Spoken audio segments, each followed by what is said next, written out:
اللهم ديمها نعمة واحفظها من الزوال يا رب. بسم الله. استنى يا راجل، انت على طول كده طفس وهمك على كرشك؟ يا وليه حسيني بلفظك، ده احنا قاعدين في افخم مطعم في حارة الزبالين، مطعم زيكو تلوث. هو انا قلت حاجة؟ بقولك استنى شوية قبل ما تاكل عشان هنعمل ريفيو. ريفو ايه يا وليه؟ هو عنده صداع؟ يا راجل انت فهمت ايه؟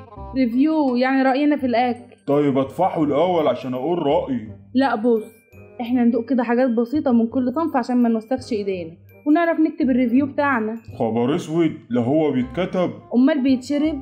هنكتبه ونبعته للمطعم في الورقة دي. كمان هنبعت للمطعم جوابات؟ يا عظم المطعم هو اللي عامل الموضوع ده عشان يعرف اكله حلو ولا وحش. طب ولو اكله وحش فاتح ليه؟ بص من الاخر كده، الريفيو ده لما بنعمله هناخد كاش باك وممكن ندخل سحب على جاموسة. جاموسة؟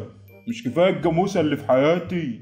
يبقى عندك جاموستين. لاحظ كده، اكتب ان الاكل 100 ومفيش طعم احلى من كده. يا راجل هو احنا لسه دقنا؟ يا وليه احنا لو قلنا الاكل وحش مش هيرضى المطعم يدينا فلوس. لا ما تخافش، كده كده الخصم ماشي. خلاص اكتبها اي حاجة على كيفك وتعالي ناكل بقى. لا يمكن اكتب حاجة انا ما دقتهاش بنفسي عشان الامانة والمصداقية. هو انت فاكرة نفسك منى الشاذلي؟ طب والاجيال اللي جاية لما تتدبس بسبب كلامنا ده بقى؟ هو ده ريفيو ولا خطة تنمية بشرية؟ ما هو الريفيو ده هو اللي هينور طريقهم للمستقبل.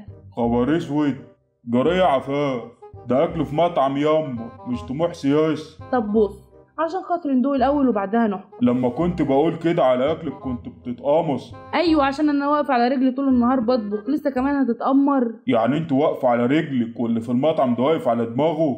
شوف بيطبخ لكام نفر. اسره يلا دوق معايا واحكم، ما هو تبقى عملت اللي نفسك فيه وحرماك منه. قصدك تبقى عملت اللي نفسك تعمليه بس خايفة منه. قصدك ايه يعني؟ مش فاهماه. ايه؟ الملوخية الساقطة والرز المعجن والبامية المحروقة. وضح. بذمتك لما عملت الاكل البايظ ده وكلتيه معايا ما كنتيش بتقولي ايه القرف ده؟ ده انا كان هين عليا تف على روحي في المراية كمان. بس طبعا ولا كنت تقدري تفتحي بقك وقتها. ها؟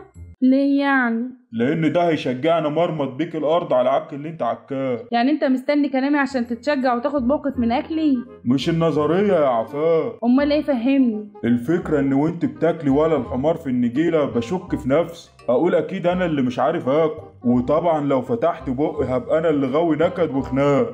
ما انت بتاكلي عادي بقى. طيب قوم دوق بقى عشان تتأكد انك بتاكل صح. الله، اللحمة جوسي قوي يا عظمة. لا حول ولا قوة الا بالله. كرة يا عظمة مالك؟ بقول رأيي عادي يعني. يا عفاف يعني حتى لو الاكل مش عاجبك ما ينفعش تشبهيه بالجزم. جزمة؟ كده النعمة هتغور من وشنا. يا راجل انا جبت سيرة الجزم من اساسه. مش بتقول اللحمة شوزي؟ وبعدين شوزك ده ايه؟ انت بتلبسي شباشب اصلا يا عفاف. يا عظمة جوسي مش شوزي، يعني دايبة كده في البق بس بالانجليزي. اكمن اللحمة مستوردة يعني فبتكلمها بلغة بلدها. ابو تقل دمك يا شيخ، ده انت لوكال قوي. في حاجة يا عفاف؟ لا يا اخويا سلامتك، تعال نخش على الرز بقى. طب خبط الاول لا يكون حد خالع راسه ولا حاجة. عظمة احنا بناكل يا حبيبي، ها استنى اما نهضمها حتى. ها ايه رأيك؟ فوق العظمة الصراحة. لا قول لي حاجة اعرف اكتبها في الريفيو. تمام اكتبي مش معجن زي بتاع عفاف مرات. انت هتفضحني يا راجل في المطعم ولا ايه؟ خلاص مش عايز دوش، اكتبي اللي انت عايزاه. طب ايه، مش هندوق السلطة؟ الله، وهي دي كمان بتدق؟ ما هم عاملين لها خانة في الريفيو. خلاص اكتبي الطماطم لسه جاية من الغيط طازة. والخيار متقطع حلو. والبصل ليه نكهة ومش بيلسع. وخلاها مش كتير. لا وكمان فيها جزر وبقدونس. ما خلاص يا عفاف، انا كلمة كمان وهتجوز السلطة عليك. على رأيك، ده احنا ولا السمسار اللي بيعلن عن شقة وعمال يلمع فيها للزباين.